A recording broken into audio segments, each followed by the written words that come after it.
Welcome to the Loving Truth Podcast, where it's all about finding clarity, confidence, and peace in the face of marriage challenges. And now your host, relationship expert, and certified master life coach, Sharon Pope. Hello, loves. This is Sharon Pope, and this is The Loving Truth. Today, we are going to be talking about 3 phrases that are used that are indicative of unhealth inside of a relationship.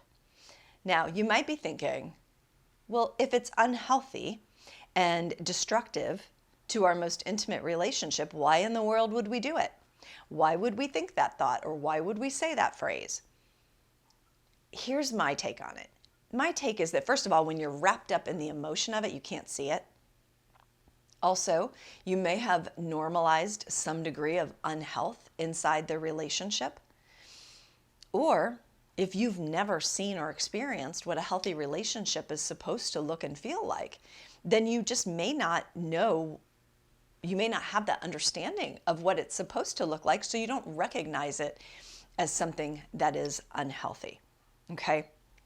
So sometimes I think we need to see what something isn't in order to see what it is. Does that make sense?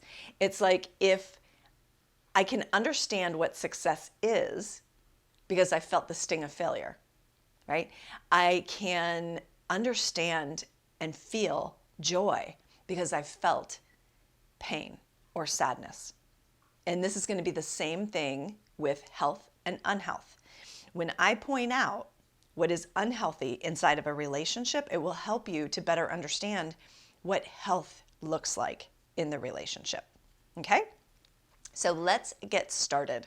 The first one that I want to share with you is some version of, my love for you will never change, right? This begins at the altar, right? We start telling these lies and these unhealthy truths at the altar, right? If you think back about your vows, they probably had some stuff in there that sounded really good. Like, my love for you will never change. It's undying. It's unending. I will always have your back. I will always be there for you no matter what. Like, we last about a week inside of our marriages before we break those vows. Am I wrong? Right? Because we say things and we mean them, but showing up and actually doing them consistently over the course of years together or decades together, that's a whole different deal, right? And the reality is this idea that my love for you shouldn't ever change. That's the thing that we've got to challenge, because of course your love is going to change. It should change. It only makes sense. Now, why do we say it then? As human beings, we don't like change, do we? Which is ironic, because we are on this earth surrounded, literally surrounded by change constantly. Some of it is just so subtle that we don't experience it. But there's not a blade of grass outside that isn't changing. The materials in your house and your house itself is changing. Right? Like if you don't pay attention to your house for 10 years, is it going to look the same 10 years from now as it does today? No, because it's deteriorating. Our bodies are constantly changing. Our minds are constantly changing. We as people, like, life throws things at us, and those things change us. Right? Try to go back to being the woman that you were before you had kids. Like, just try. You can't. So that's what I mean. Like, life comes along, things happen, and those experiences change us. And we are absolutely surrounded by change all the time. And yet, we are really, really uncomfortable with it. And so what do we want to do? We want to lock it down, right? We want to say things or put parameters around it. This is what we do with marriage. This is why we say, till death do us part. So that we can lock it down and we don't feel that insecurity of, but what if it changes? Because we often assume that change equals bad. Change equals you might leave me. When change could just be, it grows deeper, it grows wider, it grows more forgiving, it becomes more mature, right? It doesn't have to be worse. It could be better. So this idea that my love should never change, if there's any version of that going on, like even when your partner might say, you've changed, and they say it in a way that they mean it as a bad thing. Like it's an insult. You've changed. I don't even know who you are anymore. Right? But that's how it's supposed to be. So what if we expected that to be the case? Is that of course we're going to change. We're going to change as people. And my love for you is going to change. And I'm going to keep communicating with you as it grows, as it evolves, as it changes. Right? All right, so that's the first one. The second place of unhealth would be something along the lines of, I should always be your greatest priority in every moment.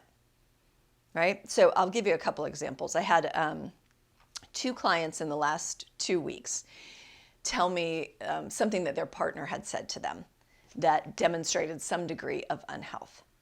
So for instance, one of them, their husband said she has a daytime job, and then she's trying to become a real estate agent part-time in the evening. So she's learning her craft and she's out there networking and talking to people and she's doing her thing, right? But because he gets off work at 5 o'clock and he wants to spend every evening together with her and thinks that should be her priority, he takes her wanting to pursue this new thing, this real estate career, personally, where he's like, that shouldn't be more important than me. That's just like a second job. That shouldn't take a higher priority over our marriage and me, when that is important to her. That's a new challenge for her at this phase in her life. And she wants to create change in her life, and she's going after it. And she's doing the things that she needs to do in order to create that change in her life. A lot of people would applaud her for working so hard and doing so much, and we don't have to take it to mean that you're not important or that you're unimportant in her life. It just means that this right now, at this point in time, is also a high priority for her. Another client, she decided to go on a retreat versus going to see her relationship partner. And he was upset about that. He's like, well, you want to go on this retreat. It was like a meditation retreat or something. You want to go on this retreat versus coming to see me. And he took it personally when she had a lot of things that she was working through.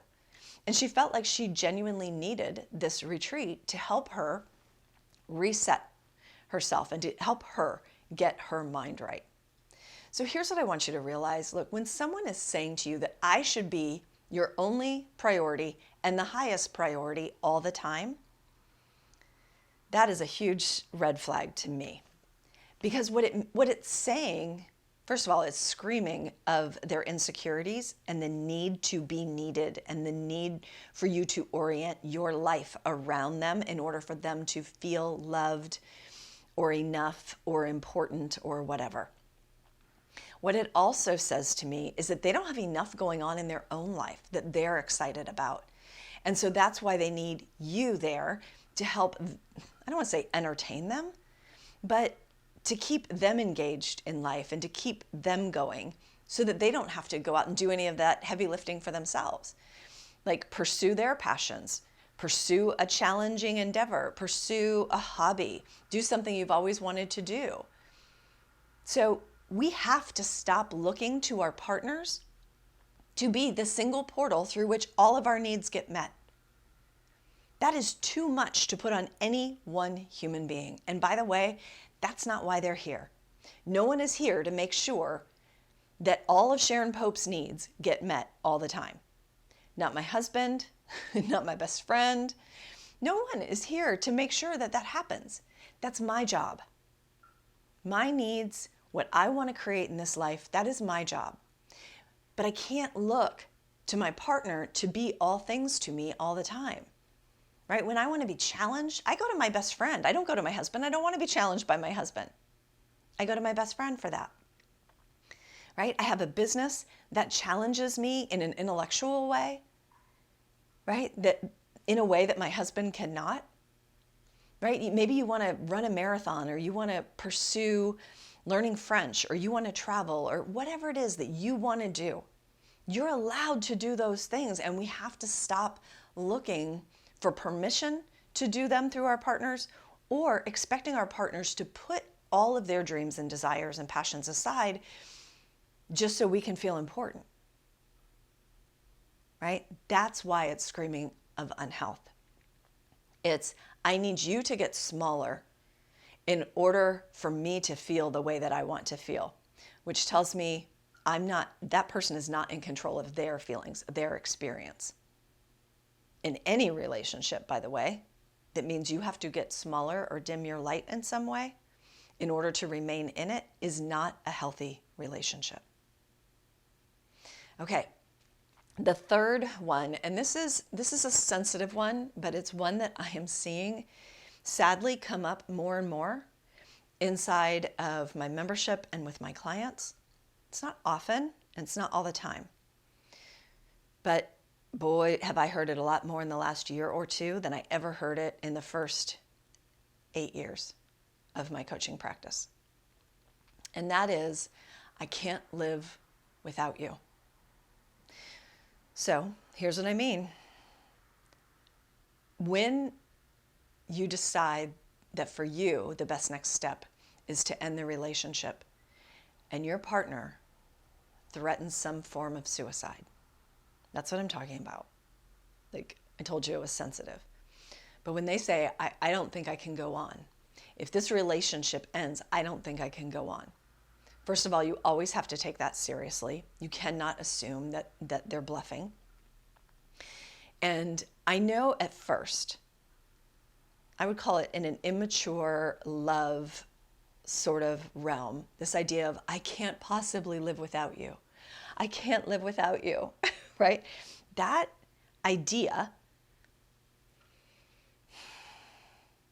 might have sounded romantic in our immature ways of loving, like the Disneyified, I'm making up words, way of loving. I can't live without you. You're everything to me. It sounds romantic. It's not.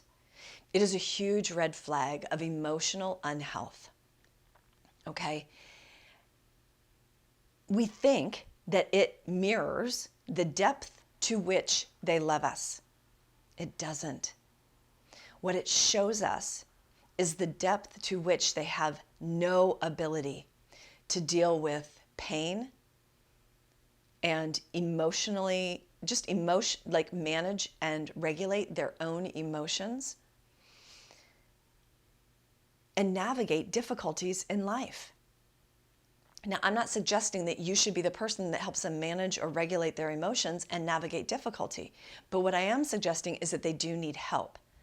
But you don't look at that and go, oh, they love me so much. When someone says they cannot live without you, that's a huge red flag. Because, by the way, people are not possessions. They are not, no one is here so that I own them, so that I have them. Right? If you ever leave, I'm not myself without you. I cannot stand up on my own 2 feet without you. That's a huge sign of unhealth. Now take it seriously for sure and help them get some help. It doesn't necessarily mean that you have to change your decision, because then that's just enabling. But these are the 3 signs of unhealth. So let's talk about what to do differently and how to think about these things differently. So first of all, if we go back to the first one of my love for you will never change. Look, we should expect ourselves to change over time. We should expect our partners to change over time. Therefore, the way in which we love will change over time. We should expect it. We should go looking for it. We should be curious about it. I saw something one time that said, my wife was 8 different people over the course of our marriage, and I have enjoyed getting to know every single one of them, right? Which is a really clever and charming way to describe, like, yes, we are going to evolve and we're going to change. And if we looked forward to that and were curious about it, as opposed to being so scared of change, then we could navigate change much easier. Think about how water flows in a stream. It goes around rocks, doesn't it? Water keeps flowing downstream, and it just moves around the obstacles that are in its way. That's what you can do when you're not rigid, right? When you're a little bit more free and free flowing.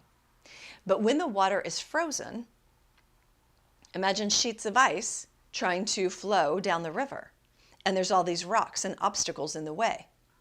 It doesn't flow. It doesn't go around those obstacles because it's hard and rigid. And that's this idea that my love for you will never change. We're going to freeze it in time so that nothing ever changes because I'm so scared of change.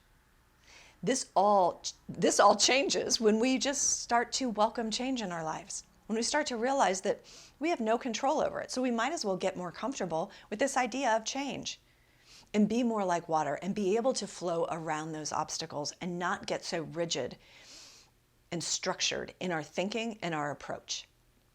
Okay, so that's the first one, and how to think about it and do it differently. The second one is, for sure, we have to stop looking to our partners to be all things to us. This idea that I should always be your main priority and you should orient your priorities in your life and your time around me. We need work. We need purpose in our lives, right? We need challenges in our lives, passions. I mean, I need my girlfriends in my life. That is a necessity for me. And here's the thing. Love is, I do this, so for those of you that are just listening to this on the podcast and you don't have me on video, what I'm doing is I'm clenching both of my fists. This is what we do when we have these rigid ideas about how love should be and how our relationship should be and how your priorities, you, someone else, my partner, your priorities should be. It's very tight and it's very restrictive and it's hard, right?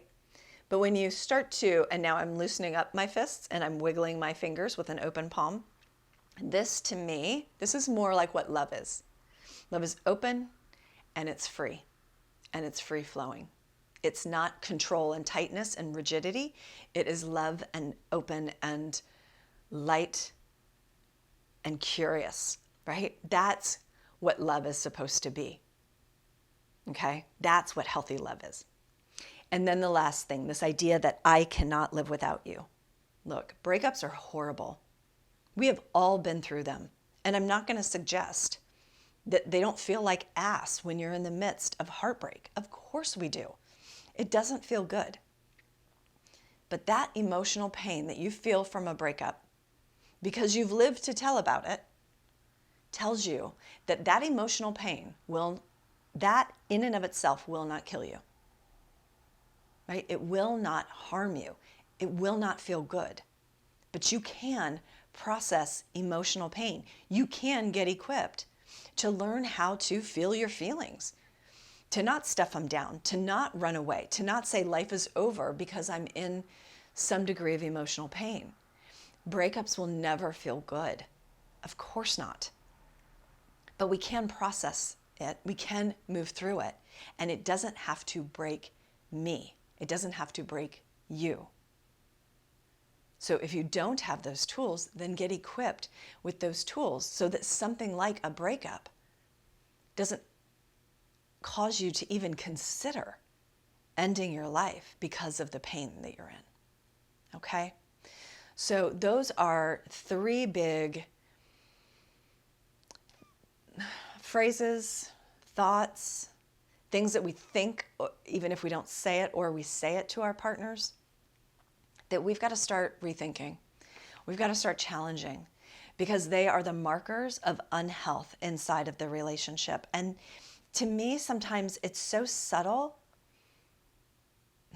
You know, even the extreme one, it's not that that's subtle. It's just that we don't recognize these things as being unhealthy. We think we're completely justified in thinking that my love should never change, your love for me should never change, I should always be your priority, and it's romantic to think that I can't live without you. That's where we're flawed. That's where we've got to start challenging those ideas and beliefs. If there's anything that I do in my work as a relationship coach, it is challenge all the existing ideas and beliefs and thoughts that we have about how marriage should be, Because in case you haven't noticed, it's not working so well. We've got to start thinking about this in a new way. With a 50 to 73% divorce rate, we're not being terribly successful. And those are only the people who choose to end the relationship. What about all the people who decide they're going to stay in it, but they're going to stay miserable? Let's say there's another 15 to 20% of those people, right? So the way we're doing marriage today, it's not working. So we've got to start getting equipped with new tools, which begins sometimes, many times, with unlearning a bunch of things that we have learned along the way, and then relearning and getting equipped with real relationship tools. All right, I hope that that was helpful, and I can't wait until we meet again next week. Until then, take really good care. If you're listening to this podcast because you're struggling to decide whether to stay or go in your marriage, and you're serious about finding that answer, it's time to book a Truth and Clarity session with a member of my team. On the call, we'll discuss where you are in your marriage and explore if there's a fit for you and I to work together so you can make and execute the right decision for you and your marriage. Go to clarityformymarriage.com to fill out an application now. That's clarityformymarriage.com.